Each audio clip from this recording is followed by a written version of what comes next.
अस्सलाम वालेकुम सर। वालेकुम अस्सलाम। वालेकुम सलाम। आप सबका भी इंतज़ार हो रहा है कि सब ज्वाइन कर लें।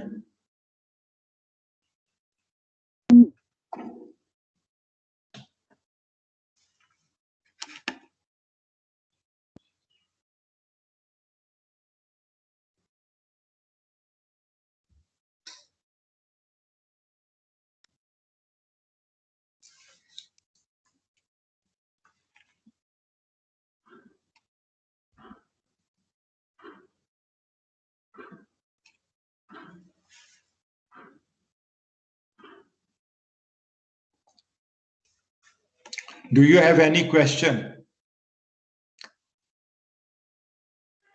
अब तक के जो प्रीवियस लेक्चर्स हैं उनमें से कोई question?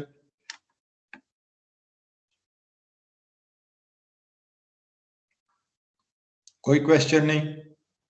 No sir. No sir.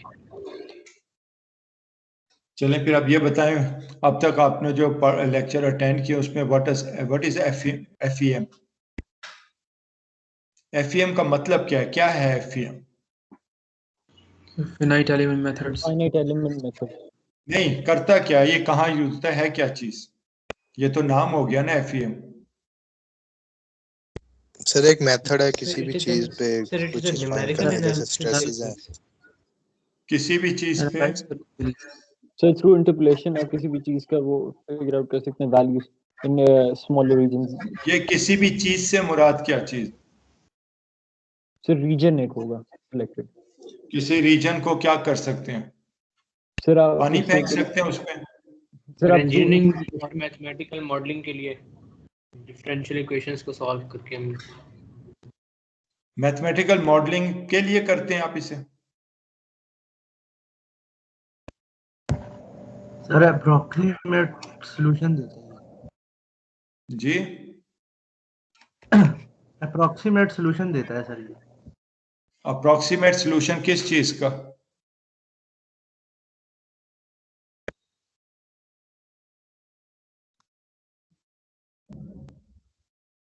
Ali Rizwan आप बताएं ये क्या करता है एफईएम, हम कहाँ यूज करते हैं एफईएम को?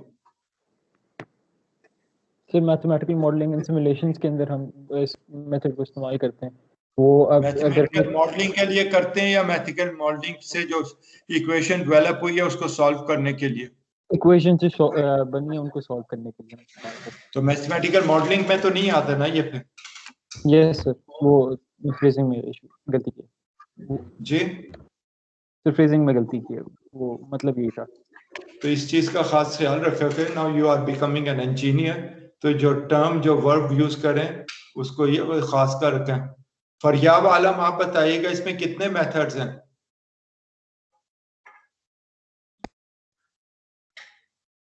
फरियाब आलम,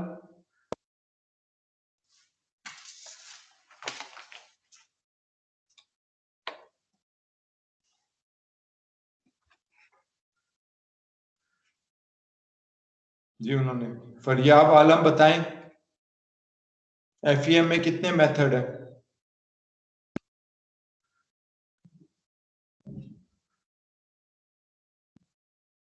फरियाब आलम,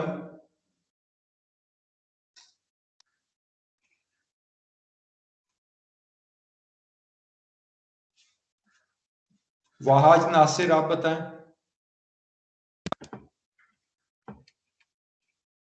सर मेथड्स सर 3 है।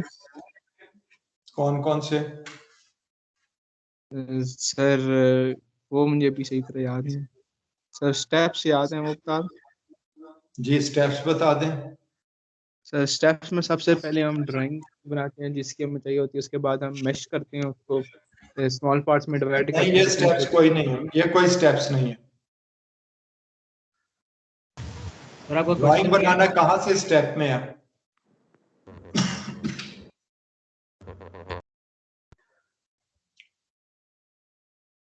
मुहिबुल्ला आप बताएं। मुहिबुल्ला आप बताएं।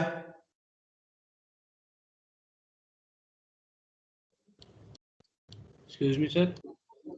जी आप बताएं।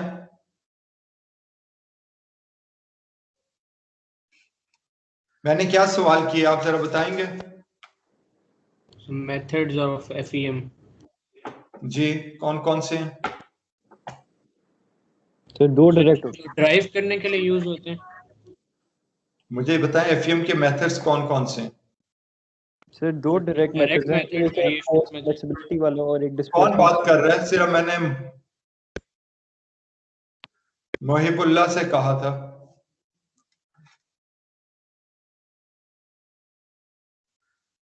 Yes sir. जी जी बताएं।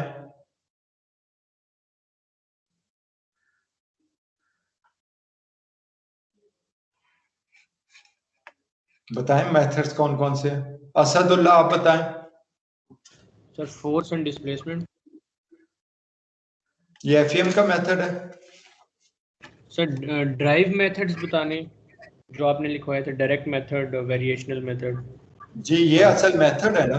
और वेटेड रेजिडुअल मेथड, ये 3 थे आपने लिखवाए। बीच वाले का आपने नाम सही नहीं बताया। दो आपने ठीक बता दिया, एक डायरेक्ट है एक वेटेड रेजिडुअल मेथड है। और स्टेप्स क्या क्या होते हैं? शम्स आप बताएं क्या स्टेप्स क्या क्या है?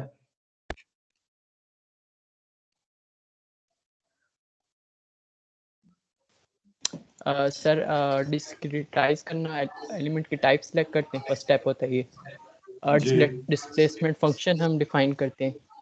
जी और सर हम रिलेशनशिप्स बनाते हैं, स्ट्रेन स्ट्रेस, स्ट्रेन जी डिस्प्लेसमेंट। ठीक है ठीक है। देन हम एलिमेंट स्टिफनेस मैट्रिक्स बनाते हैं, इक्वेशंस बनाते हैं, जी देन करते हैं। चलें बिल्कुल ठीक है, चलें अब आगे से आगे डिस्कस करेंगे। तो पहले अब आपकी अटेंडेंस लेकर फिर हम शुरू करते हैं। Hamza Abrar, Hamza Abrar, present sir. Amad Ahmad, Amad Ahmad, Kashif Razzaq, Kashif Razzaq, Ehtesham Haider, Ehtesham Haider, Salman Saeed, present sir. Hamza Zulfiqar, present sir. Nabeel Shaikh. Present sir. Excuse me sir. जी sir Kashif Raza present sir. वो मेरा लैपटॉप का माइक खराब हुआ सर, जब वो मोबाइल से कनेक्ट करके सर फिर बोलना पड़ता काशिफ रज़ाक प्रेजेंट। है। Yes sir. Okay. Hamza Zulfiqar, present sir. Nabeel Shaikh, present sir. Hasnain Arshad, present sir. Umar Raja, Umar Raja, Mohammad Umar Raja, Ibrahim Khalid, present sir. Junaid Khan, yes sir present. Mehran Iqbal, present. Mohibullah Arshad, present sir. Wahaj Nasir,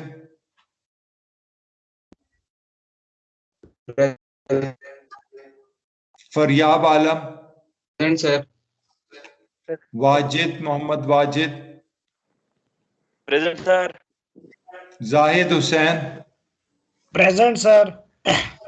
Ali Rizwan Masood, present sir.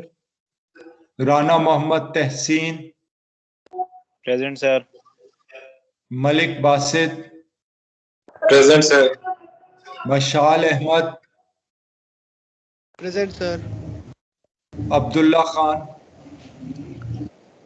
Present sir. Mohammad Mustafa, Mohammad Mustafa, Fakhir Ibrar, present sir.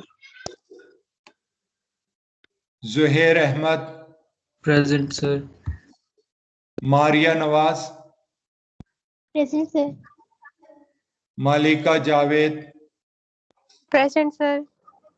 Abdul Rehman, present sir. Faizan Mahmood, present sir.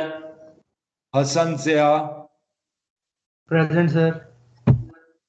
Mujtaba Haider, present sir.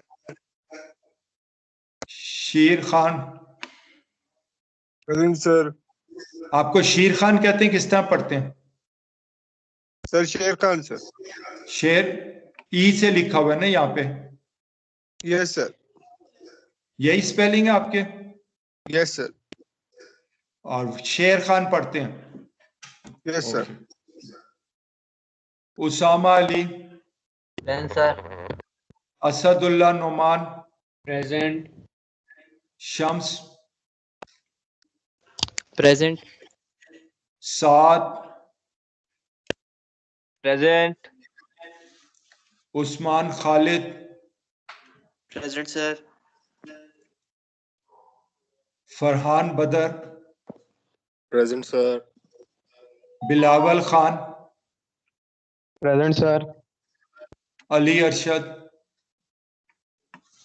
Present sir. Waqar, Waqar Ahmad Bukhti, Waqar Ahmad Bukhti, Aliya Tasadduq. Present sir. Okay, कोई बाद में आने वाला तो नहीं जिसने अभी attendance ना हुई हो? एहतशाम हैदर,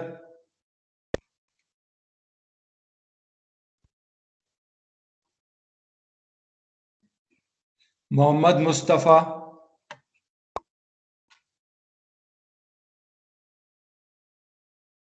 वक्कार अहमद। तो 3 एब्सेंट है। सर मेरी अटेंडेंस रह गई है, मेहरान इकबाल।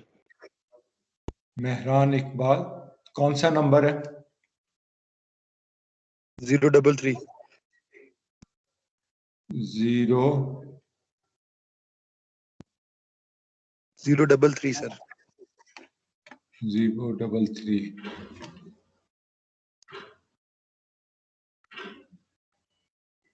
मेहरान इकबाल, आपको प्रेजेंट लग गई है? चलिए सर, वो मैं कंफर्म कर रहा था, मुझे लगा शायद मेरे माइक से आवाज सर नहीं 085 सर 08 क्या नाम क्या 085 मोहम्मद मुस्तफा सर। तो आपने अभी 2-3 दफा मैंने बुलाया, क्यों नहीं आपने कहा?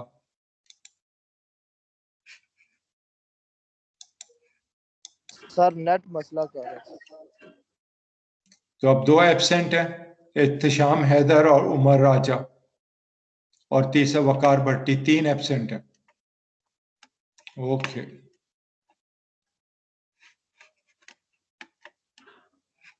Okay, let's start the class. आपको मेरा डेस्कटॉप नजर आ रहा है? Yes sir. Yes sir okay, let's start. हमने लास्ट लेक्चर जो है डिस्क्रिटाइजेशन के स्टेप्स को डिस्कस करते हुए डिस्कस किया था। अब वहीं से हम कंटिन्यू करेंगे और उसको एक बार ब्रीफली रिवाइज करके will move on. There are these 8 steps जो हम 1 बाय 1 इसको गो थ्रू करेंगे नाउ। ये पहला स्टेप जो है basically discretization selection of element है, और इसमें बेसिकली हम बॉडी को डिवाइड करते हैं टू फाइनाइट एलिमेंट, और टोटल नंबर ऑफ एलिमेंट का हमने जजमेंट करनी होती है, कितने लेने हैं, उनका साइज क्या लेना होता है, कौन सा एलिमेंट लेना है, टाइप लेना है। That's what we decide in this step. फिर उसके बाद इस स्टेप के अंदर जो है जब हम एलिमेंट को स्मॉल करते हैं तो ये टेबल से हमारा रिजल्ट जो है यूजेबल हो जाता है, रिलायबल हो जाता है। मगर जब हम इस एलिमेंट को लार्ज करते हैं तो हमारी large enough reduces the computational effort, computational time कम हो जाता है लार्ज करने से। तो हमें दोनों के दरमियान ट्रेड ऑफ है, उसको हमने कहीं कॉम्प्रोमाइज करना होता है। स्मॉल एलिमेंट्स हम उस वक्त यूज करते हैं जब रिजल्ट्स आर चेंजिंग रैपिडली और ज्योमेट्री चेंज हो रही है, जबकि लार्ज एलिमेंट हम वहां पे यूज करते हैं जहाँ पे रिलेटिवली रिजल्ट्स आर कांस्टेंट। अब जनरली ये डिस्क्रिटाइजेशन जो है, एलिमेंट सिलेक्शन जो है, मैथ जनरेशन प्रोग्राम्स अवेलेबल है, ओपन सोर्स में भी अवेलेबल है, आप उनको यूज करके भी मॉडल बना के कर सकते हैं, या जो आप प्रोग्राम यूज कर रहे हैं उसका एक प्री प्रोसेसर होता है जो इसको पूरा डिस्क्रिटाइजेशन एलिमेंट सिलेक्शन सारा काम कर देता है। फिर उसके बाद आपके पास जो है आपने चॉइस करनी होती है कि आप कौन सी चॉइस करें। तो उसमें one of the physical makeup of the body under loading condition, वो आपको करता है कि आपने क्या चॉइस करनी है।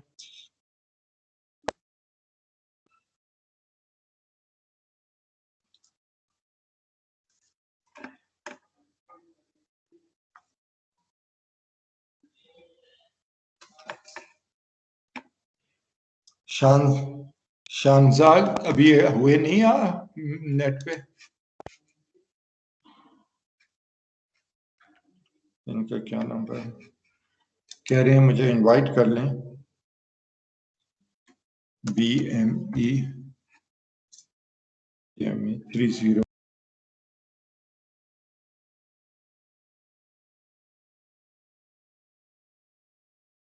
सर 183 लिखना पड़ेगा पहले।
सर आपकी आवाज नहीं आ रही।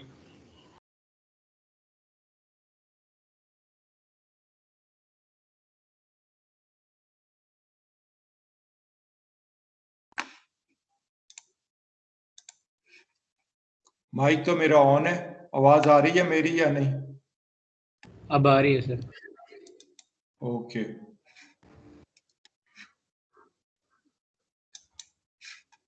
Okay, let's move. ओके, तो आपको सेकंड स्टेप डिस्प्लेसमेंट फंक्शन को आपको सिलेक्ट करना होता है। हम each nodal with in the element हम ये स्पेस फंक्शन डिफाइन करते हैं, डिस्प्लेसमेंट फंक्शन, जो कि लीनियर क्वाड्रेटिक किसी किस्म का पॉलिनोमियल जनरली यूज्ड, मगर इसके अलावा आपके जो भी बिहेवियर हो उसके मुताबिक आप यूज कर सकते हैं, लाइक ट्रिग्नोमेट्रिक फंक्शन भी यूज कर सकते हैं, आप दूसरे भी कर सकते हैं। और जब भी आप जो भी डिस्प्लेसमेंट फंक्शन करते हैं उनके कोऑर्डिनेट्स जो अकॉर्डिंग टू अगर 2D है तो उसका प्लेन XY प्लेन में वो आप डिफाइन कर सकते हैं। और इस तरह हम सारे डिफाइन करने के बाद फिर हम जाके 1D के अंदर आप एक्स एक्सिस को एज ए बार या स्प्रिंग के लिए 1 एक्सिस एलिमेंट कर सकते हैं हम, या फिर उसके बाद हम स्टेप 3 पे चले जाते हैं, स्ट्रेन डिस्प्लेसमेंट एंड स्ट्रेस का relationship.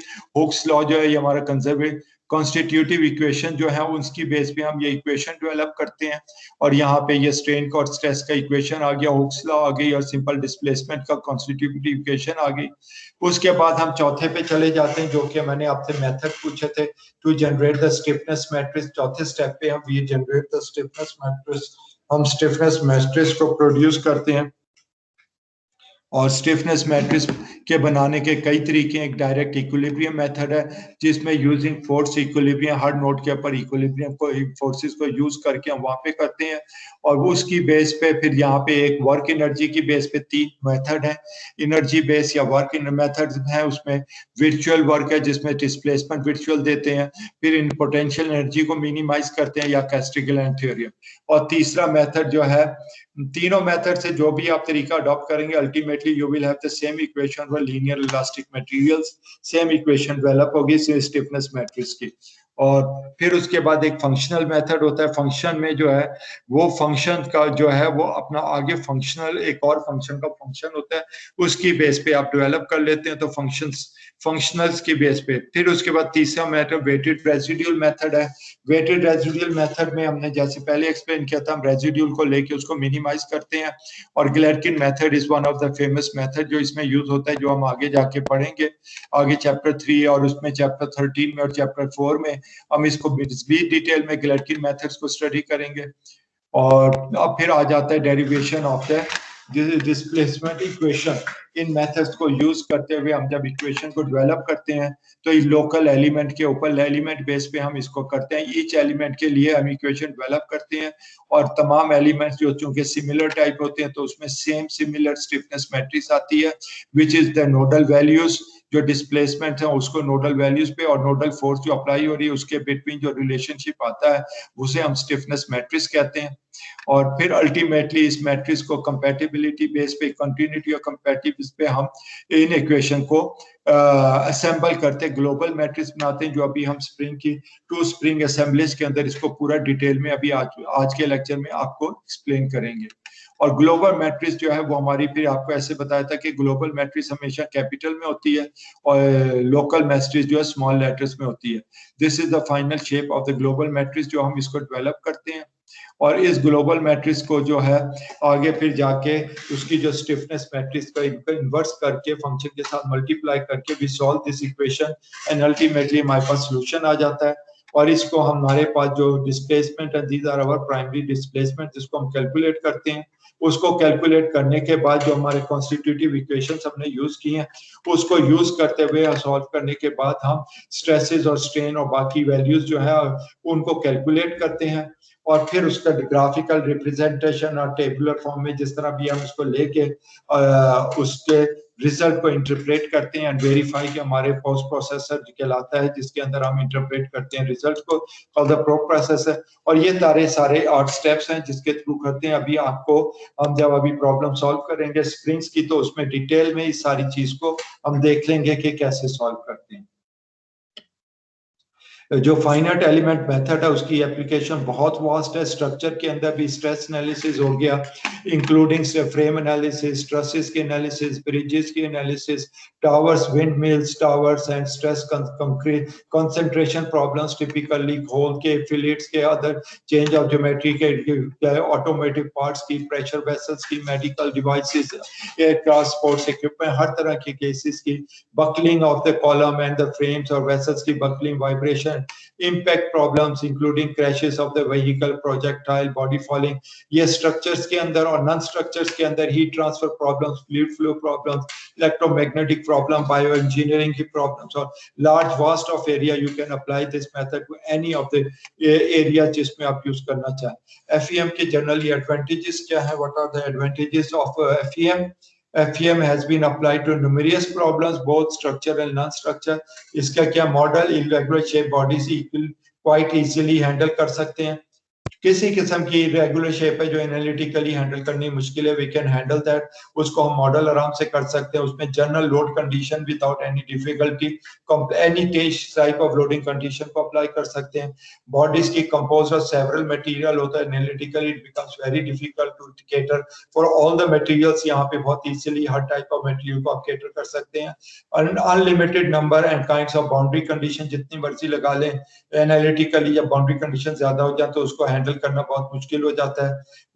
Very the size of the element to make it possible to use small elements where necessary, जिस तरह मर्जी वेरी करके साइज ऑफ द एलिमेंट्स आप इसको एनालिसिस को अपने मुताबिक चेंज कर सकते हैं। Finite element model relatively easy and cheap. अगर आपने एक मॉडल बनाया उसको एनालिसिस किया, now you want to modify it, alter करना चाहते हैं तो यू कैन इजीली मॉडिफाई और उसको दोबारा रीरन करके उसका एनालिसिस कर सकते हैं। मॉडिफिकेशन बहुत आसानी है। In case of physical prototyping उस केस में आपको लार्ज एक्सपेंडिचर है, लॉन्ग टाइम, ये सारे मैन्युफैक्चरिंग टाइम चाहिए होता है। डायनामिक एनालिसिस भी इसमें आप आसानी से कर सकते हैं। नॉन लीनियर बिहेवियर जो एग्जिस्ट करता है डिफरेंट में वो सारा, और बिहेवियर और large deformation behaviour, non linear behaviour, सारी चीजों को आप इजीली हैंडल कर सकते हैं। और एडवांटेजेस इसकी है कि हर तरह की प्रॉब्लम भी आप सॉल्व कर सकते हैं। आप उसको फाइनल प्रोटोटाइप बनाने से पहले पूरी तरह वैलिडेट करके रिजल्ट को फिर आप प्रोटोटाइप बनाएंगे तो नंबर, ये रिड्यूस नंबर ऑफ प्रोटोटाइप जो आपको बनाने पड़ते हैं उसका नंबर रिड्यूस हो जाता है। As a result it is highly economical. हर तरह की एनालिसिस कर सकते हैं, इसको हमने ऑलरेडी डिस्कस किया है। फिर ये आपका आ गया, ये आपका आ गया जो यहाँ पे एलिमेंट है इसका ह्यूमन पेल्विस जो है, इसका पूरा एनालिसिस यहाँ पे किया जा रहा है। एक तस्वीर है, ये आपके ट्रैक्टर का पूरा ब्लेड है, उसकी एनालिसिस है। फिर इसके बाद आप शीट फॉर्मिंग के अंदर, आप इसको शीट की फॉर्मिंग के अंदर स्ट्रेसेस या स्ट्रेन्स कैसे जनरेट हो रही है उसको एनालाइज कर सकते हैं। फिर उसके बाद आपके विंड मिल है, ये विंड मिल के ब्लेड्स और इन सब की टोटल स्ट्रेस एनालिसिस, हर तरह की वेलोसिटी डिस्ट्रीब्यूशन और स्ट्रेस वगैरह हर तरह का एनालिसिस कर सकते हैं। There are 2 general computer programs methods हैं जिस तरह अप्रोच करते हैं। इसमें प्रोग्राम्स 2 तरह के अवेलेबल होते हैं, 2 general computer methods of approach to solution problem. एक है लार्ज कमर्शियल प्रोग्राम्स जो कि जनरल पर्पस प्रोग्राम्स होते हैं, उनको आप यूज कर सकते हैं जो कि बहुत आते हैं। और दूसरा ये कि स्पेशल पर्पस प्रोग्राम आप खुद बना सकते हैं, खुद जो एक स्पेसिफिक प्रॉब्लम सॉल्व करने के लिए होता है। स्पेशल पर्पस और कमर्शियली जो जनरल पर्पस प्रोग्राम्स आते हैं वो हर तरह की प्रॉब्लम को एक ही प्रोग्राम सॉल्व कर रहा होता है। तो ये दोनों प्रोग्राम में से जो आपको स्पेसिफिकली चाहिए उसको यूज कर सकते हैं। तो what is the advantage of the general purpose program के एडवांटेज है। जनरल पर्पस प्रोग्राम जिस तरह आप एनसीस यूज करते हैं, कैटिया यूज करते हैं, नेस्ट्रन करते हैं, सीप कर रहे हैं और इस तरह के जो बार जनरल पर्पस प्रोग्राम्स, इन सब प्रोग्राम्स को यूज करते हुए यू कैन यूज इट। उनके एडवांटेजेस क्या है? इनपुट इज वेल ऑर्गेनाइज, हर एक का इनपुट सिमिलर है, आपको आराम से किसी किस्म की प्रॉब्लम करनी है, you have a very good setup और उसको अंडरस्टैंडिंग है। User do not need to special knowledge of computers और हार्डवेयर, प्री प्रोसेसर और रेडीली अवेलेबल, कोई स्पेशल नॉलेज नहीं चाहिए होता है। इनपुट आउटपुट सिंपल होती है, you can use that. Programs are large system and that often can solve many types of problem. एक ही program आप लेते हैं और हर तरह की problem, large size और small size की हर तरह की type की problem solve कर सकते हैं. Many of the program can expand to it. और कुछ softwares में जो है ना ये available है general purpose कि आप अपना कोई module लगा के किसी special किस्म की analysis करना चाहते हैं वो भी लिख के इसमें include करा सकते हैं. So ये variety उसमें available है. With the increasing storage capacity, computational efficiency, the PC में general purpose program अब जो है पहले तो ये limited to the large computers वगैरह थे, अब PCs पे भी और laptops पे भी easy available है और फिर commercially available have been become very attractive. इनकी day by day price कम होती जा रही है और ये सस्ते हो गए हैं. तो ये सारे इनके advantage हैं general purpose के. और disadvantage क्या, initial cost of developing general purpose program is very high.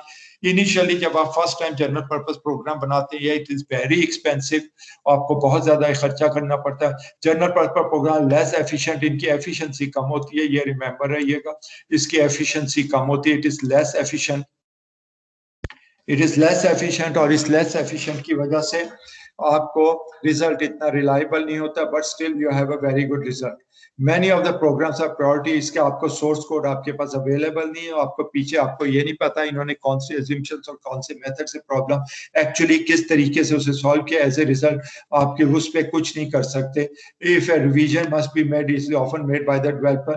तो आप अगर उसमें से कोई चेंज करना चाहते हैं, जनरल पर्पस जो प्रोग्राम्स हैं इनके अंदर कौन से प्रोग्राम्स आते हैं? लाइक ये एनसिस आपका जनरल पर्पस है, कैटिया आपका जनरल पर्पस है. तो सर ये लेस एफिशिएंट किस तरह है? लाइक इससे तो इसमें जब आप इसको जब बनाते हैं, इस प्रोग्राम को बना रहे होते हैं, बहुत सारी जगहों पे assumptions वो लगाते हैं जो सारे हर तरह की प्रॉब्लम सॉल्व करने के लिए इक्वली वैलिड आ जाए.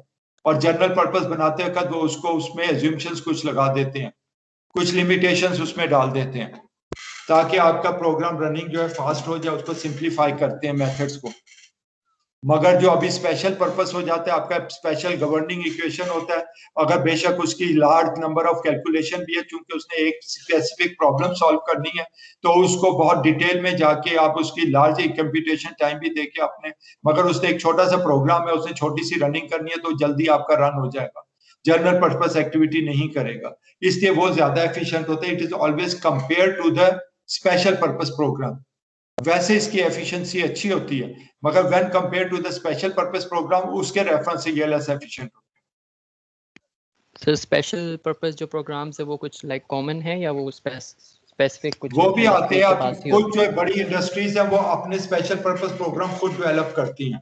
आपको ओपन सोर्स पे भी कुछ स्पेशल पर्पस प्रोग्राम मिल जाएंगे और कमर्शियल भी मिल जाएंगे जो आप बाय कर सकते हैं. मसलन आप एक सिर्फ प्रोग्राम खरीद लेंगे कि जी मुझे ब्लेड एनालिसिस के लिए एक प्रोग्राम चाहिए विंड का, विंड टर्बाइंस के ब्लेड एनालिसिस करने मैंने, तो वो आपको सिर्फ उसका दे देंगे. सोलर एनालिसिस के लिए तो उसका भी स्पेशल प्रोग्राम सर्विस मिल जाएंगे आपको. नेट्स पे ओपन सोर्सेज पे भी आपको मिल जाएंगे. क्योंकि वो सिर्फ एक प्रॉब्लम को सॉल्व कर रहा है तो उसके अंदर भी उतनी ज्यादा कॉम्प्लिकेशंस नहीं होती, उतनी ज्यादा कंप्यूटेशन नहीं होती और वो हाई रेजोल्यूशन और हाई एफिशिएंसी के साथ ऑपरेट कर रहा होता है. तो ये स्पेशल पर्पस प्रोग्राम्स के जो शॉर्ट है, programs are usually relatively short with low development cost. एक उनकी कॉस्ट कम है. Small computer able to run, PC पे आराम से रन हो जाते हैं. Additional can be made program quickly and at low cost. अगर आप उसके साथ कोई और प्रॉब्लम सॉल्व करना चाहते हैं उसी के साथ एडिशन कर सकते हैं, मॉडिफिकेशन करके एक और स्पेशल पर्पस प्रोग्राम बहुत जल्दी बना सकते हैं. Program efficient in solving problem they were design for, मगर इसकी यह वो एफिशिएंटली उस प्रॉब्लम को बहुत एफिशिएंटली सॉल्व करते हैं जिसके लिए वो बना है. मगर इसकी एक डिसएडवांटेज है, major disadvantage that inability to solve different types of problem. हर प्रॉब्लम वो सॉल्व नहीं करेगा. हर प्रॉब्लम के लिए आपको फिर एक स्पेशल पर्पस प्रोग्राम अलग से खरीदना होगा या खुद बनाना होगा. Thus one man has to have many programs as there are different types of problems to be solved. Public domain में finite type are available on website. Special purpose program भी available है.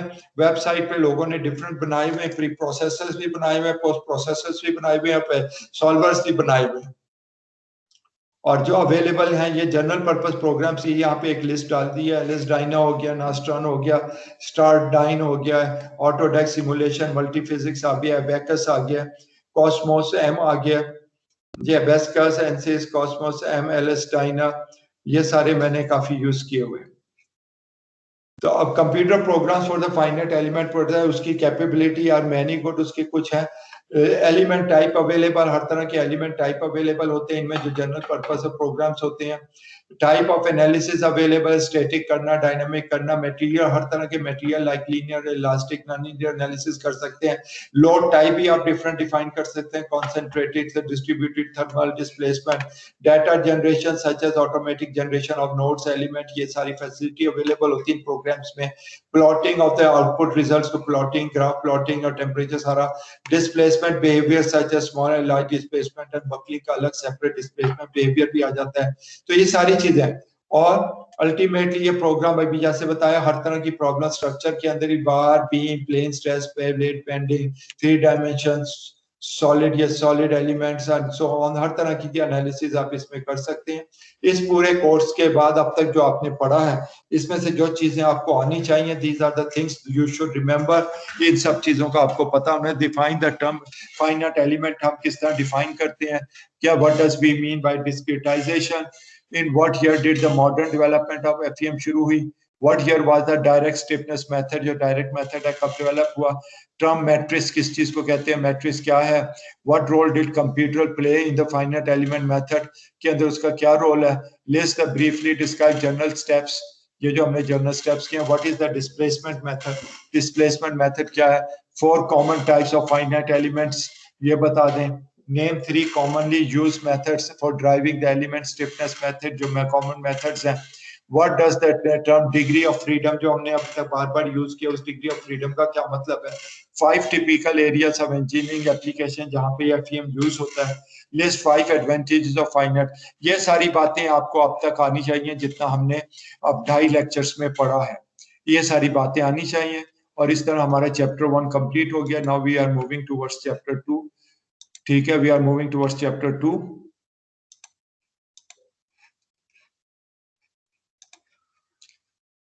ठीक है, एनी क्वेश्चन? फिर हम chapter 2 की तरफ चलते हैं।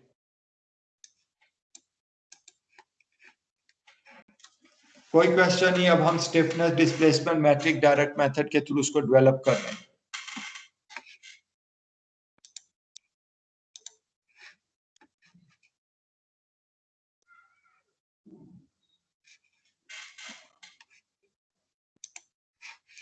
ओके,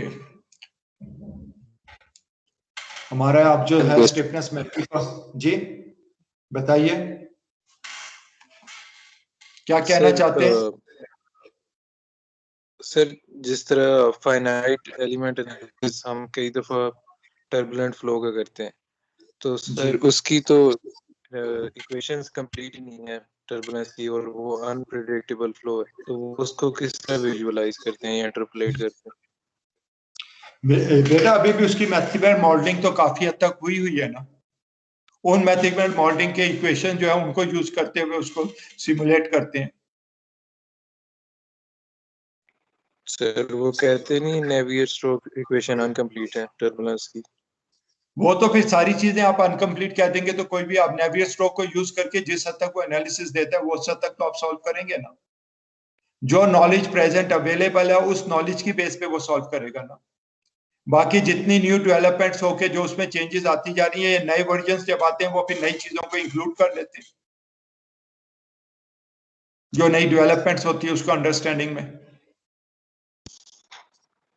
जितना नॉलेज इस वक्त तक वेल एस्टेब्लिश्ड है, जिस हद तक उसकी अंडरस्टैंडिंग है, वो चीज हम सॉल्व कर रहे हैं। बाकी जो चीज अब तक नॉलेज ही नहीं अवेलेबल उसको तो नहीं हम कर सकते कुछ। ओके,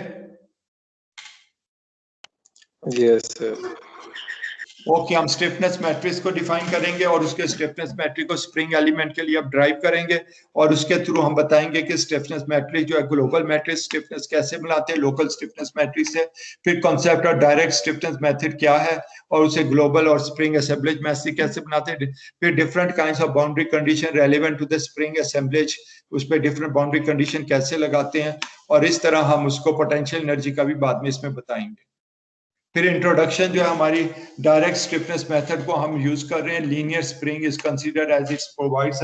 लीनियर स्प्रिंग इसलिए हम कंसीडर कर रहे हैं कि ये हमें सारा बेसिक कॉन्सेप्ट को बताता है। सबसे पहले हम begin with the stiffness matrix, then consider derivation of stiffness and linear elastic spring के थ्रू।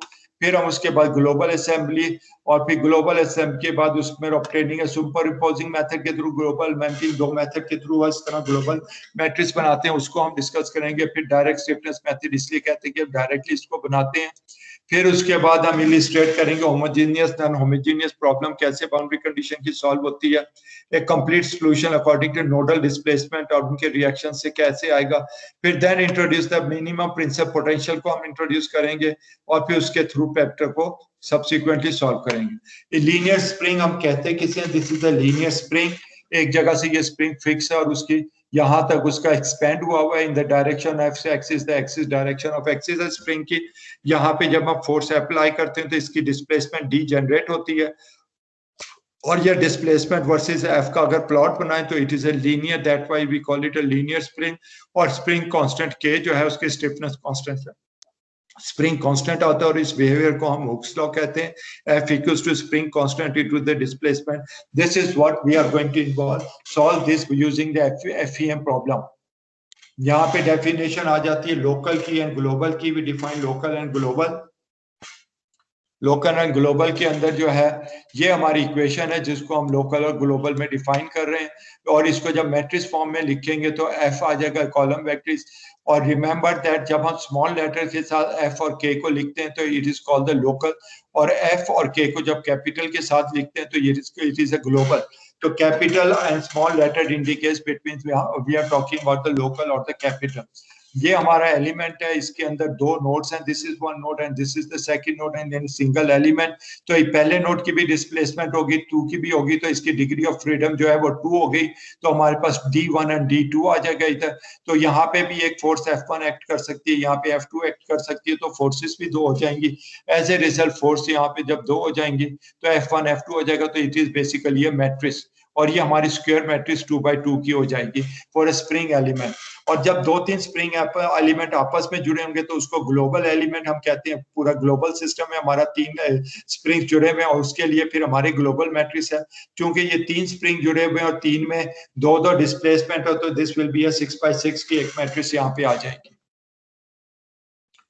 ये डायरेक्ट इक्विलिब्रियम अप्रोच यूज करके हम स्टिफनेस मैट्रिक्स को बनाना चाहते हैं। तो हमारा linear element, this is our linear element. इसके पहले स्टार्टिंग पॉइंट जो है जहां से डिस्प्लेसमेंट को हम रेफर से करते हैं वो हमारा नोड 1 है, और यहाँ से हम एक्स एक्सिस को शुरू करते हैं, और जहाँ पे हमारा दूसरा नोड जो खत्म हो रहा है स्प्रिंग उसको हम नोड 2 कह देते हैं, और अनफोर्स के थ्रू जो लेंथ है इसकी एल कर देते हैं।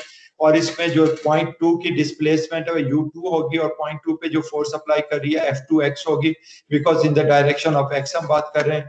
इसी तरह पॉइंट 1 की डिस्प्लेसमेंट U1 होगी और F1x होगी। तो ये हमने यही बातें हमने यहाँ पे लिखी हुई हैं। Nodal displacement call the degree of nodes, degree of freedom. Nodal displacement, यहाँ पे एक नोडल डिस्प्लेसमेंट, यहाँ पे नोडल है, तो 2 नोडल डिस्प्लेसमेंट है इस एलिमेंट की। तो ये 2 डिग्री ऑफ फ्रीडम है, और K इसका स्प्रिंग कांस्टेंट है। इसी के analog to the spring actual spring constant, जिसमें हम हुक्स लॉ अप्लाई होता है और उसमें एक स्प्रिंग कांस्टेंट आ जाता है। बिल्कुल इसके एनालॉग्स अगर आप बाकी चीजें देखें, अगर स्ट्रक्चर के अंदर देखें तो एक बार की जो यूनिएक्सल बार के अंदर स्प्रिंग कांस्टेंट को अगर AE/L, जबकि A जो है उसका cross sectional area, E is the young molecule, L उसके बार की लेंथ है, तो ये बिल्कुल स्प्रिंग को एनालॉगस जो एनालिसिस हम स्प्रिंग का कर रहे हैं वही यहाँ पे वैलिड आ जाएगा। इसी तरह अगर सर्कुलर बार को हम टॉर्शन कर रहे हैं तो उसमें के stiffness matrix can be represented by polar momentum, polar moment of inertia और शेयर मॉड्यूलस ऑफ इलास्टिसिटी के साथ उसके अगर इसी को हम हीट कंडक्शन 1D में कर रहे हैं तो A into K, K is the thermal conductivity आ जाएगी। अगर 1D fluid flow in porous medium कर रहे हैं तो K इज द परमिएबिलिटी। तो ये सारी प्रॉब्लम जितनी भी हैं अगर हम स्प्रिंग कांस्टेंट के साथ स्प्रिंग के एनालिसिस कर लें तो बाकी भी बिल्कुल इसी तरह एनालिसिस आएगा, कोई डिफरेंस नहीं है, सिर्फ K की वैल्यू आपको वो रखनी होगी जो यहाँ पे मैंने आपको बताई। Derivation of the stiffness matrix for the spring element, वो हम पहले स्प्रिंग मैट्रिक्स को डिवाइड करने के लिए कॉन्स्टिट्यूटिव इक्वेशन को यूज करते हैं और फिर उसके बाद कंजर्वेशन प्रिंसिपल को यूज करते हैं। कंजर्वेटिव इक्वेशन हमारा हुक्स लॉ होता है स्ट्रक्चर के अंदर, हीट ट्रांसफर के अंदर फोरियर्स लॉ है, फ्लूइड फ्लो के अंदर डर्सीस लॉ है, इलेक्ट्रिकल के अंदर ओम्स लॉ है, और जो कंजर्वेशन प्रिंसिपल है बेसिकली नोडल इक्विलिब्रियम है स्ट्रक्चर्स के अंदर, या कंजर्वेशन ऑफ एनर्जी है बाकी जगह पे। इनको यूज करते हुए भी derive the spring constant. Let's drive the relationship of this relationship the stiffness matrix. ये हमारे पास इक्वेशन है और हमने ये स्टिफनेस मैट्रिक्स जो है इसको अब हमने ड्राइव करना है। 1D के अंदर काम करेंगे और उसके बाद हम आगे चलेंगे। ये हमारे स्टेप्स हैं, इन्हीं स्टेप्स के साथ 1 बाय 1 एक एक स्टेप हम करते जाएंगे। तो पहला स्टेप जो है हमने ये ले लिया, ये हमारा स्प्रिंग है, इस पे हमने नोड 1 एंड नोड 2 लगा दिया। इंडिविजुअल लोकल एलिमेंट के ऊपर हम बात करेंगे। ये हमने एलिमेंट डिफाइन किया, एलिमेंट के नोड्स डिफाइन कर दिए, एलिमेंट की लेंथ डिफाइन कर दी है, एलिमेंट की डिस्प्लेसमेंट्स u1 u2 कर दिया, एलिमेंट की फोर्सेस, टेंशन जो एलिमेंट में T और T हमने फोर्स अप्लाई कर दिया। जब आप स्प्रिंग को खींचते हैं और एक जगह से फिक्स हो तो बेसिकली वो फिक्स कांस्टेंट जो है वो उसको ऑपोजिट डायरेक्शन में खींच रहा होता है, दैट्स द फोर्स। जब आप उसके कांस्टेंट को हटाते हैं तो ऑपोजिट डायरेक्शन की फोर्स होती है। तो this is basically our element selection. हमने एलिमेंट सिलेक्ट कर लिया। एलिमेंट सिलेक्ट करने के बाद हम आ जाते हैं selection of displacement function. Displacement function जो है हमारे इस एलिमेंट के अंदर या पॉइंट 1 से पॉइंट 2 तक कैसे बिहेवियर चेंज हो रहा है, जो कि पहले भी हमने बात की थी कि हम एक डिस्प्लेसमेंट फंक्शन डिफाइन करते हैं। दिस डिस्प्लेसमेंट फंक्शन जो है आइदर ये can be linear, it can be quadratic, it can be cubic और it can be quadratic. Quadratic हो सकता है जो डिपेंडिंग ऑन द कौन सी इक्वेशन यूज कर रहे हैं। क्योंकि हमारे पास डिग्री ऑफ फ्रीडम 2 है, D1 है और D2 है, अलोंग द एक्सिस तो हम एक लीनियर यूज करेंगे जिसमें A एंड B दो अननोन्स हैं। और ये डिस्प्लेसमेंट हमारे जो है u इज आवर डिस्प्लेसमेंट। अब इसको जब हम करेंगे तो this is the linear equation. इसकी जो दो अननोन्स है A1 A2 हमें अननोन है। इस इक्वेशन को डिस्प्लेसमेंट इक्वेशन को अगर मैट्रिक्स फॉर्म में लिखेंगे तो this will be the matrix form of this equation. हमने वो एलिमेंट की डिस्प्लेसमेंट को total number of degree of freedom is 2। क्यों? Because there are 2 displacement dx1 and dx2। तो दो डिस्प्लेसमेंट और डिग्री ऑफ फ्रीडम 2 है इसकी। ये यहाँ पे डिस्प्ले हमारा एलिमेंट आ गया। इस पॉइंट की डिस्प्लेसमेंट dx1 है, इस नोड की पॉइंट dx2 है और 1 से लेके 2 तक जो डिस्प्लेसमेंट का फंक्शन है जिस तरह ये वेरी कर रहा है हम उसको एक लीनियर ले रहे हैं। ये शेप फंक्शन का बिहेवियर है जिसे अभी हम आगे जाके देखेंगे कि ये शेप फंक्शन क्या है। ये dx1 का रोल अगले नोड पे 0 है, that's why it is 0 over here. In between linearly इसका इफेक्ट जो है कम होता जा रहा है। सिमिलरली D2x का इफेक्ट जो है सेकंड नोड पे 100% है और ये पहले नोड पे इसका इफेक्ट 0 है। ग्रेजुअली ये कम होता जा रहा है linearly. That's what the shape function is. अब हम इसको जब ड्राइव करना है तो हमारा ये इक्वेशन था, लीनियर इक्वेशन हमने डिराइव की है। इस लीनियर इक्वेशन के अंदर अगर हम value of u equals to x equals to 0 डालें, नोड 1 के ऊपर हमने एक्सिस को शुरू किया, 0 डालेंगे तो 0 या वैल्यू डालते हैं इसमें तो a2 एलिमिनेट हो जाता है। dx1 हमारी वैल्यू है, वहां पे वो इक्वल्स टू a1 आ जाती है और उस a1 को फिर हम अगर इसकी वैल्यू l डालें तो ul is equals to dx2। दो की वैल्यू आ जाएगी मगर उसकी वैल्यू जो है a1 की वैल्यू हमने dx डाल दी। इसको रीअरेंज करें तो दिस इज a2 हमारे पास इक्वेशन आ गई और इसकी बेस पे a1 a2 हमारा डिफाइन हो गया। ये जो हमारी लीनियर इक्वेशन थी, इस लीनियर इक्वेशन के अंदर हमने a1 a2 को डाला है। एज ए रिजल्ट ये हमारा पूरा फंक्शन आ गया। इस फंक्शन को इक्वेशन को अगर हम in the form of matrix लिखेंगे, in the form of matrix लिखें तो यो आ जाएंगे जिसके ये n1 और n2 हम इसे डिफाइन करें। This is n1 shape function और this is n2 shape function. ये n2 शेप फंक्शन और n1 शेप फंक्शन आ गए और ये इसे हम शेप फंक्शन कहते हैं, इस कॉल्ड द शेप फंक्शन। और ये वही शेप फंक्शन है, एक दूसरे की वेटेज किस तरह है किस पे। और ब्यूटी इन शेप फंक्शन की दिया कि अगर दोनों शेप फंक्शन को आप ऐड करें तो सॉरी सर, वो पीछे जो इक्वेशन है उसकी समझ नहीं आई, वो मैट्रिक्स फॉर्म में जिस तरह लिखी है। इसको किस तरह मैट्रिक्स फॉर्म में लिखा है? Equation number 8। इसको आप dx1 यहाँ पे है, इसको दोबारा सिंप्लीफाई करें। dx2 कहाँ है? सिर्फ dx2 यहाँ पे है। x बार l ओवर dx2 यहाँ पे आ गया। x bar, this is x bar into dx2 over l, ये आ गया ना x बार l ओवर dx2। ये आपके पास ये टर्म आ गई, ठीक है? ये बात समझ आ गई? सॉरी सर, दोबारा बताइए। ये dx2 इंटू x बार आप करेंगे ना कैट हैट, ये टर्म क्या बनी? d2x is two x hat into l। यही आ गई ना। इसको जब बड़े मल्टीप्लाई करेंगे x को इसके साथ जी। तो ये x हैट ओवर l इधर आ गया हमारा इस मैट्रिक्स पे। जब आप इस d2x के करेंगे तो ये टर्म आपकी पूरी आ गई। ठीक। Yes sir. ठीक है। इसी तरह अब आप 1 माइनस एक्स ओवर एल 1 के साथ करेंगे, ये पॉजिटिव है तो ये d2x आ जाएगा। इसका 1 के साथ करेंगे ये d2x आ गया। दूसरा d1x x bar into L है, x बार ओवर एल माइनस 1 जो है ये माइनस साइन के साथ, ये d1x के साथ करेगा तो ये टर्म आ गई। तो पूरी इक्वेशन कंप्लीट हो गई। तो ये सेकंड टर्म के जो हमारी इधर मल्टीप्लाई हो रही है। ओके जी सर। और इसी को फिर इसको आपने n1 डिफाइन कर दिया, इसको n2 डिफाइन कर दिया। और यहां पे इसकी खूबी है, आप इन दोनों को ऐड करें, x बार x hat over l minus x hat over l, ये दोनों कैंसिल हो जाएंगे। जब ऐड करेंगे आपके पास 1 रह जाएगा। किसी भी एक पॉइंट पे जब आप इसको ऐड अप करते हैं तो ये टोटल 1 बन जाता है पूरा। यानी कुछ परसेंटेज n1 की आती है, कुछ परसेंटेज n2 की आती है, तो टोटल वेटेज मिलकर उस पॉइंट की वैल्यू मिल जाती है। तो ये वेटेज होते हैं जिसे हम शेप फंक्शन कहते हैं। और शेप फंक्शन जो है दोनों नोड के दरमियान, शेप फंक्शन जो है आपका दोनों नोड्स के दरमियान इस और इस वैल्यू के दरमियान जो वेरिएशन है उसको डिफाइन करता है कैसे जा रहा है, इसका इफेक्ट कितना आ रहा है और इसका इफेक्ट कितना आ रहा है आपकी लोकेशन का। दूसरी बात यह कि जो शेप फंक्शन है it is not differ from that of the actual function. यहाँ पे एक्चुअल फंक्शन, ये हमारा एक एक्चुअल फंक्शन जा रहा है और ये जो शेप फंक्शन है हमने लीनियर लिया है। तो शेप फंक्शन और एक्चुअल फंक्शन में ये आपस में डिफरेंट होते हैं, इनकी वैल्यूज डिफरेंट आ सकती है। मगर एट द नोड्स, नोड 1 पे और नोड 2 पे शेप फंक्शन और एक्चुअल फंक्शन की वैल्यू सेम होती है। दैट्स व्हाई नोड पे सारी वैल्यूज ठीक आती है, एनालिटिकल के करीब आ जाती है, एक्चुअल फंक्शन की वैल्यू आ जाती है। और बाकी इन बिटवीन जहां पे आप इंटरप्रेट कर रहे हैं किसी अप्रोक्सीमेट इंटरपोलेशन फंक्शन से, तो वहां पे एरर आ सकता है क्योंकि एक्चुअल फंक्शन आपका कुछ और है। थर्ड स्टेप हमारा था रिलेशनशिप डेवलप करना स्ट्रेन और डिस्प्लेसमेंट की, और स्ट्रेस और स्ट्रेन की रिलेशनशिप करना।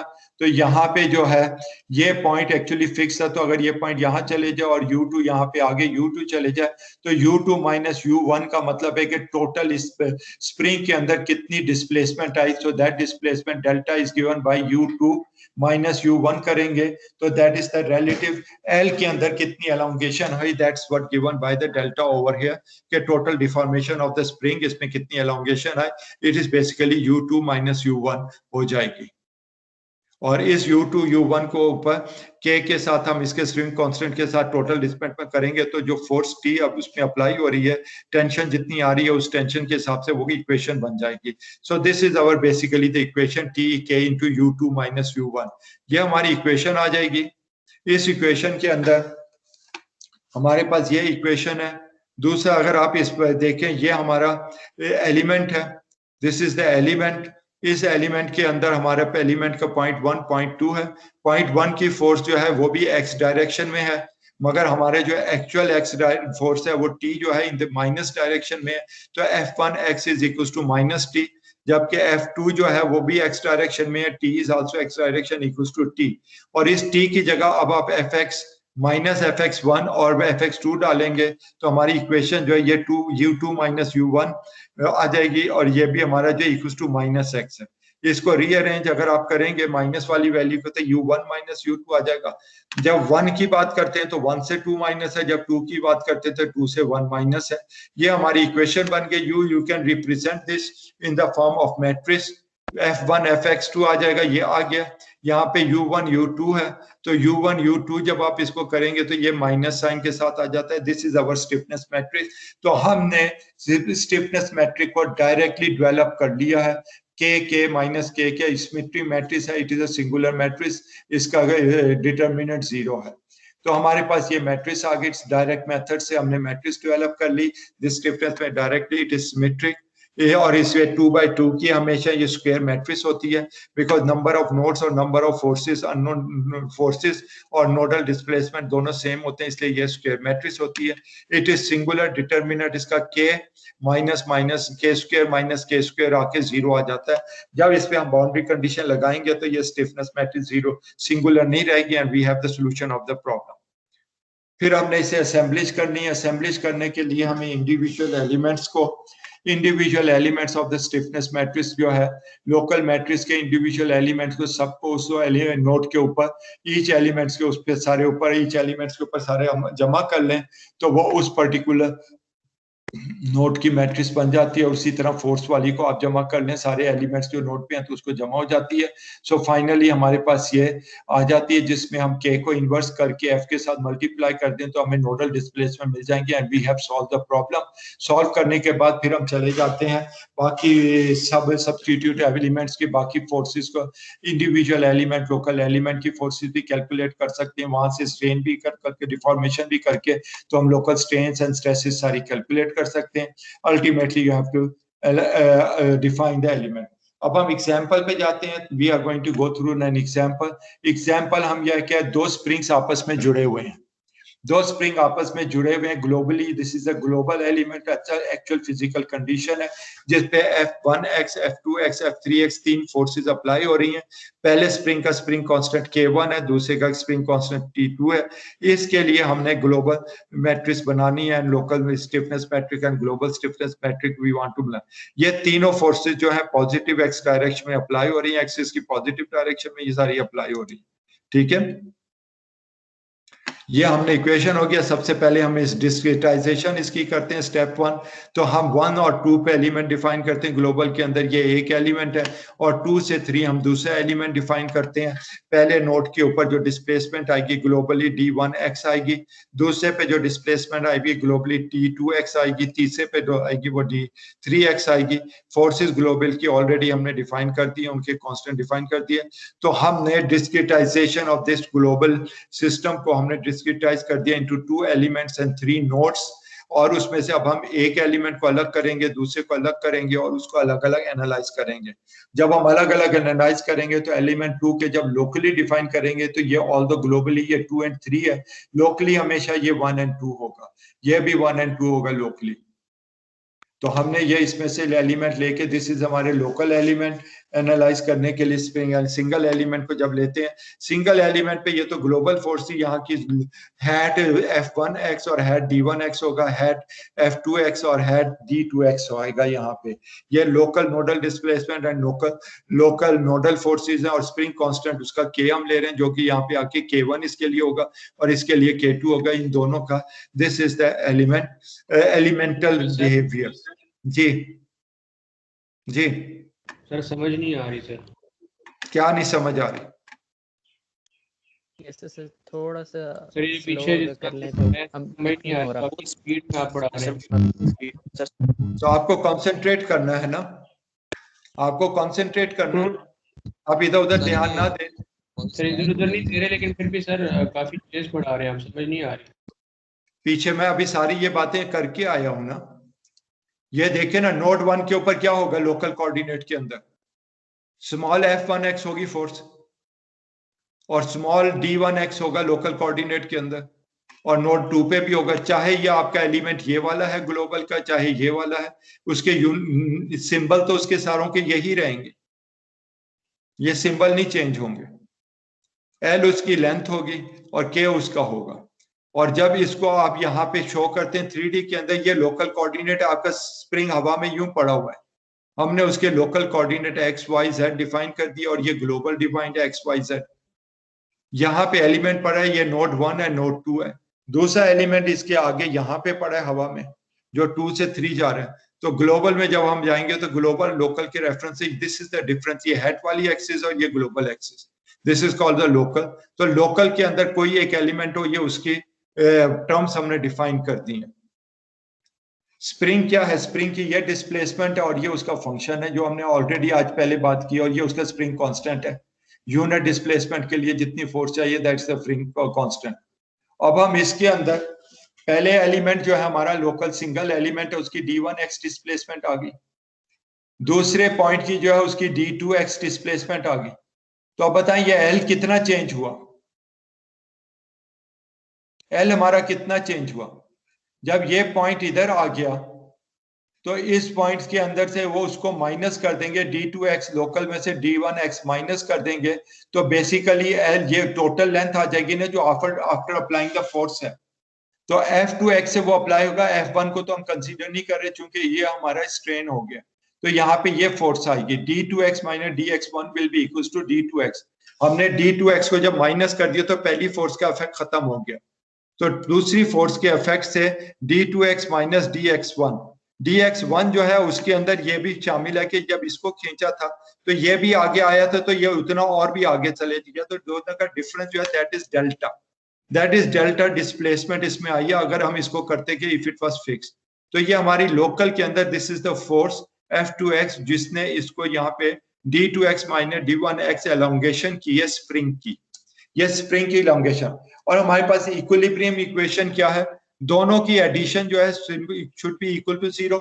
स्टैटिक फोर्सेस की summation of all the forces acting in the x direction should be equal to 0। यही है ना इक्विलिब्रियम इक्वेशन? यस।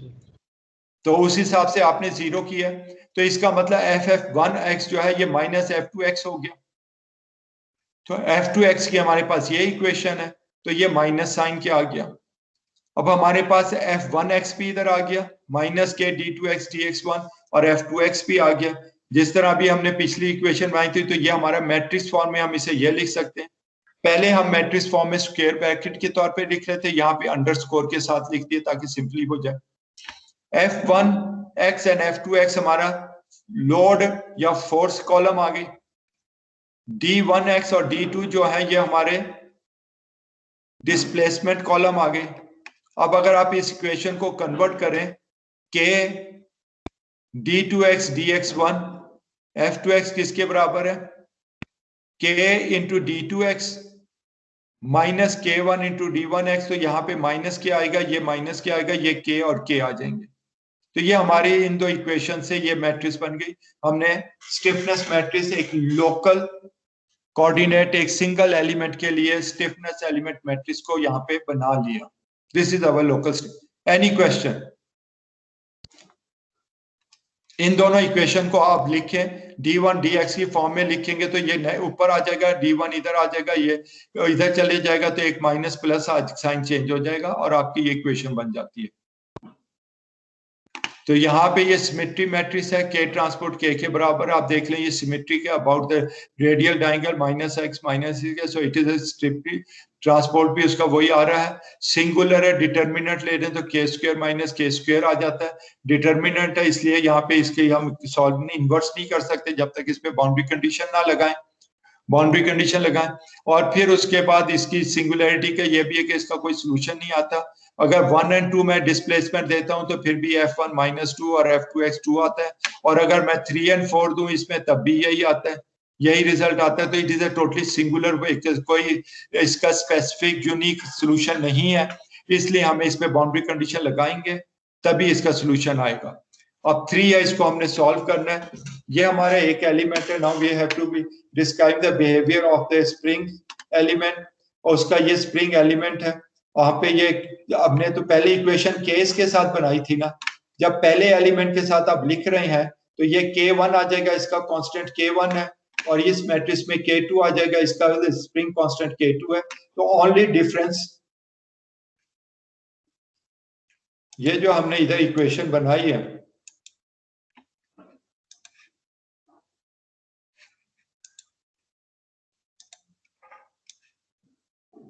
ये हमारी इक्वेशन है जो हमने पीछे ड्राइव की थी। इस इक्वेशन के अंदर अब हम उसे एलिमेंट, हर एलिमेंट के लिए इस इक्वेशन को कन्वर्ट कर रहे हैं इनटू एलिमेंट्स। तो पहला एलिमेंट है, यही वो चीज है, सिर्फ ऊपर ब्रैकेट में इस जगह पे हमने 1 लिख दिया है कि एलिमेंट 1 का ये है और ये भी एलिमेंट 1 का है। इसी तरह डिस्प्लेसमेंट को भी हमने लिख दिया कि ये जेनेरिक था, एलिमेंट 1 की है, एलिमेंट 2 की है। यहाँ पे फोर्स एलिमेंट 2 का है, एलिमेंट 2 का है, ये एलिमेंट 2 का है, ये एलिमेंट 2 का है। स्टिफनेस मैट्रिक्स जो है यहाँ पे जेनेरिक स्प्रिंग कांस्टेंट है। पहले एलिमेंट का स्प्रिंग कांस्टेंट 1 है, K1 है, तो यहाँ पे सारे K1 कर दिया। दूसरे स्प्रिंग का स्प्रिंग कांस्टेंट जो है K2 है, ये सारे K2 हो गया। अब हमारे पास ये दो इक्वेशन आ गई, ये पहले एलिमेंट की और ये दूसरे एलिमेंट की। ये अब हमारे पास आ गए। इसको हमारा जो है असेंबली करने से पहले, अब जब हम एलिमेंट 2 एक ही लाइन में सारे करेंगे, यहाँ पे फोर्स जो है Fx1 है, Fx2 Fx3 है, यहाँ पे dx1 है। अब हम इसको, जब हम इसको लोकल में कन्वर्ट करेंगे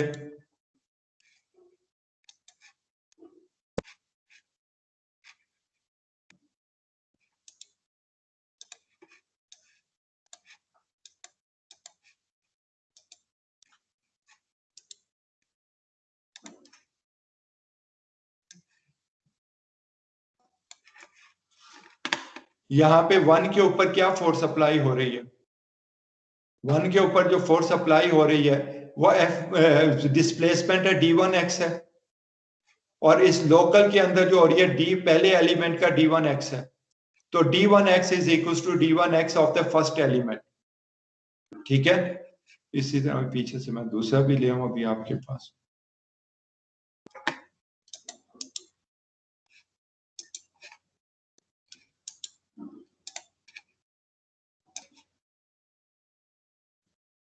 सर ये इक्वल कैसे होगा बताइए। जी जी, d1x इक्वल टू d1x, या कैसे किया फर्स्ट एलिमेंट का? ये पहला नोड है ना, हाँ जी पहले नोड की ग्लोबल में हम d1x डिफाइन कर रहे हैं, ठीक है। और ये पहले एलिमेंट का है, ये पहले एलिमेंट का है और ये दूसरे एलिमेंट का है। सर एक लोकल है ग्लोबल। हाँ, तो अब लोकल के अंदर जो है इसकी डिस्प्लेसमेंट क्या है पहले नंबर नोड की? d1x 1 पे एलिमेंट नंबर 1 है ना, तो वो दोनों बराबर होने चाहिए ना जब लोकल और ग्लोबल सेम पॉइंट को कर रहे हैं जी। अब जब आप नोड 2 पे जाते हैं तो नोड 2 पे यहाँ पे क्या है d2x एलिमेंट 1 का, यस, और एलिमेंट 1 का d2x, और इधर 2 नोड पे d2x एलिमेंट 2 का है। ये दोनों सेम होने चाहिए तभी ये एक पॉइंट होगा ना, वरना तो कंपैटिबिलिटी नहीं आएगी। हाँ जी तो इसलिए ये दोनों एक होने चाहिए। एट द सेम टाइम ये ग्लोबल में हम इसे d2x कह रहे हैं, तो ये सारी चीजें d2x के बराबर हो गई। थर्ड एलिमेंट के अंदर डायरेक्टली सिर्फ ये एलिमेंट है, तो इसका d सेकेंड एलिमेंट का 2 का जो x है वो d3x हो गया। ये तो हमारे 3 के बराबर है ना, यस उसमें तो ये d2x था, तो ये d3x हो गया। हमने d1x, d2x, d3x ग्लोबल के सारे डिफाइन कर दिए, यानी इस पॉइंट की जो डिस्प्लेसमेंट इस पॉइंट की होगी और इस पॉइंट की होगी वो सेम होनी चाहिए। यहाँ पे फिर ये हमारी वैल्यू आ गई इस तरह।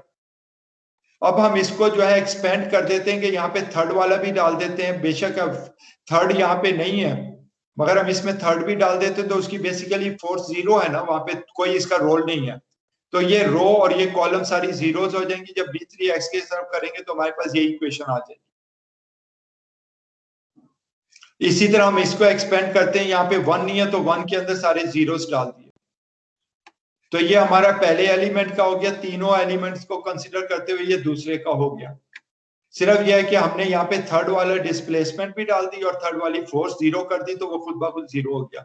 यहाँ पे फर्स्ट वाली डिस्प्लेसमेंट डाल के उसकी सारी चीजें 0 कर दी, तो मगर अब हमें 2 मैट्रिसेस मिल गई हैं, 2 मैट्रिसेस मिल गई हैं जिनमें तीनों नोड्स को वो कंसीडर कर रहा है।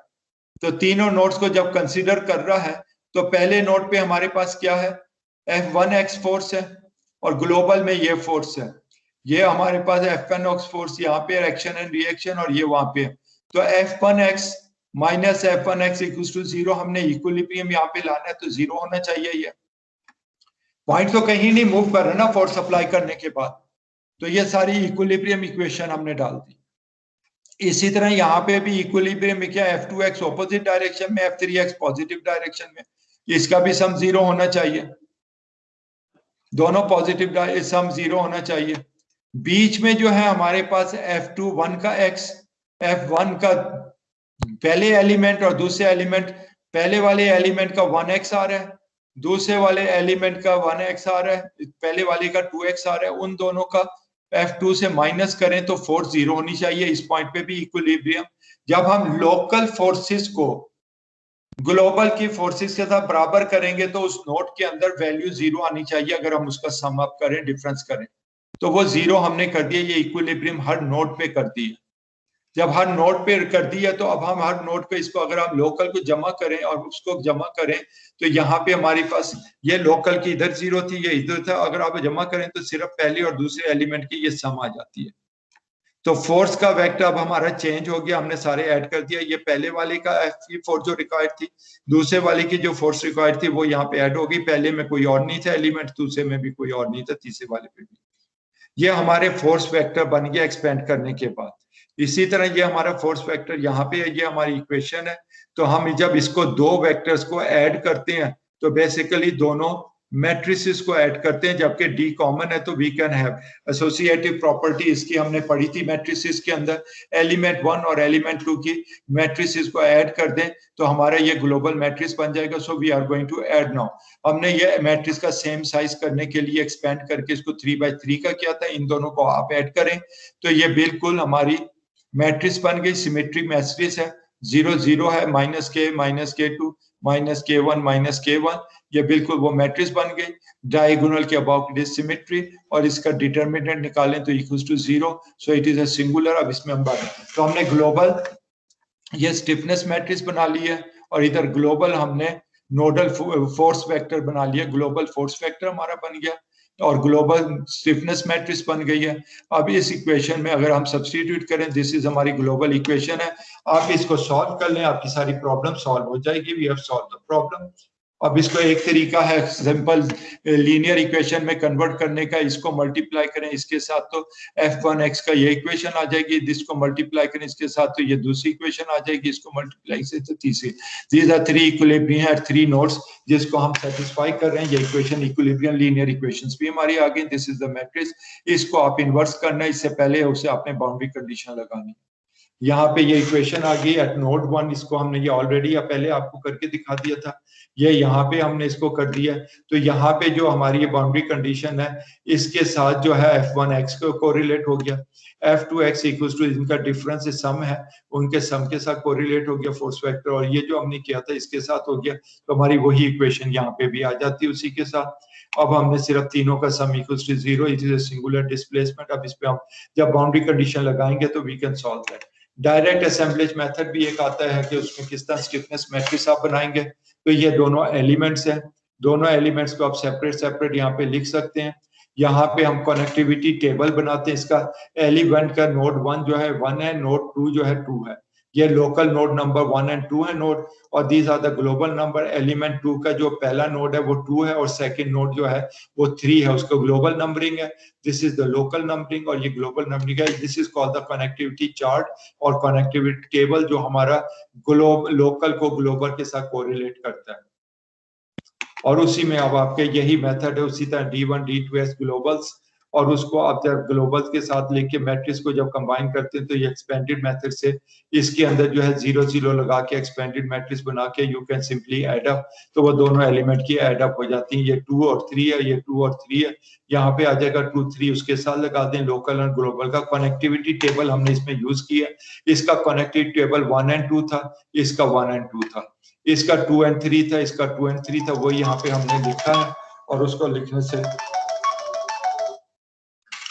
लिखने से हमने ये इसको अचीव कर लिया। ठीक है, तो ये हमारा बन गया। इस तरह हमारी ये सारा कंप्लीट हो गया। आज का लेक्चर हम यहाँ पे कंप्लीट कर लेते हैं, हमारा टाइम भी हो रहा है। Any question? Thank you sir. और अटेंडेंस को एक बार वेरीफाई कर लें, कोई है जिसकी अटेंडेंस अभी तक नहीं लगी?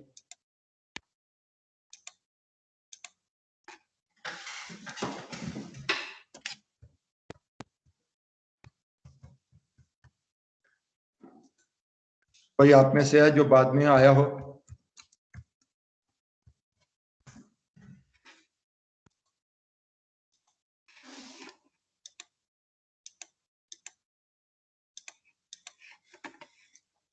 यहाँ पे देख लें, एहतिशाम हैदर एब्सेंट है, उमर राजा एब्सेंट है और भुक्ति एब्सेंट है। 3 are absent. Okay, 1 2 3 are absent. Okay, और कोई क्वेश्चन? Any question? चलें फिर भी आर एंडिंग दिस, इंशाल्लाह फिर अगले जुमे को शेयर कर सकते? जी मैंने प्रेजेंटेशन शेयर कर दी है, मैंने बुक शेयर कर दी है। ये बुक में से 100% है, आप बुक पढ़ लीजिए। Okay sir. ओके जी, अल्लाह हाफिज।